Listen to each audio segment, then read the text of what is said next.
माळशिरस तालुक्याचे सध्याचे आमदार जे खोट्या दाखल्यावरती निवडून आलेले आहेत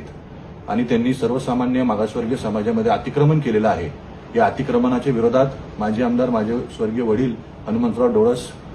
यांनी मागच्या 15 वर्षापासून लढा न्यायालयामध्ये सुरू ठेवला होता आणि त्याच लढ्याला पुढे नेत असताना सन्माननीय सर्वोच्च न्यायालयाने दिलेल्या लिबर्टीचा वापर करून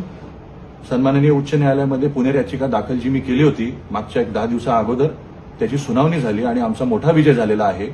उत्तमराव जानकर यांना नोटीस बजावण्यात आलेली आहे आणि येणाऱ्या 30 तारखेला त्या सुनावणीची फुल फ्लेजेड हिअरिंग ठेवण्यात आलेली आहे आणि काही पण करून शहनिशा या विषयामध्ये झालीच पाहिजे अशी आमच्या सर्वसामान्य मागासवर्गीय समाजातील सर्व लोकांची घटकांची मागणी होती आणि त्या मागणीला कुठे ना कुठेतरी यश मिळेल हीच अपेक्षा न्याय व्यवस्थेवरती आमची आहे।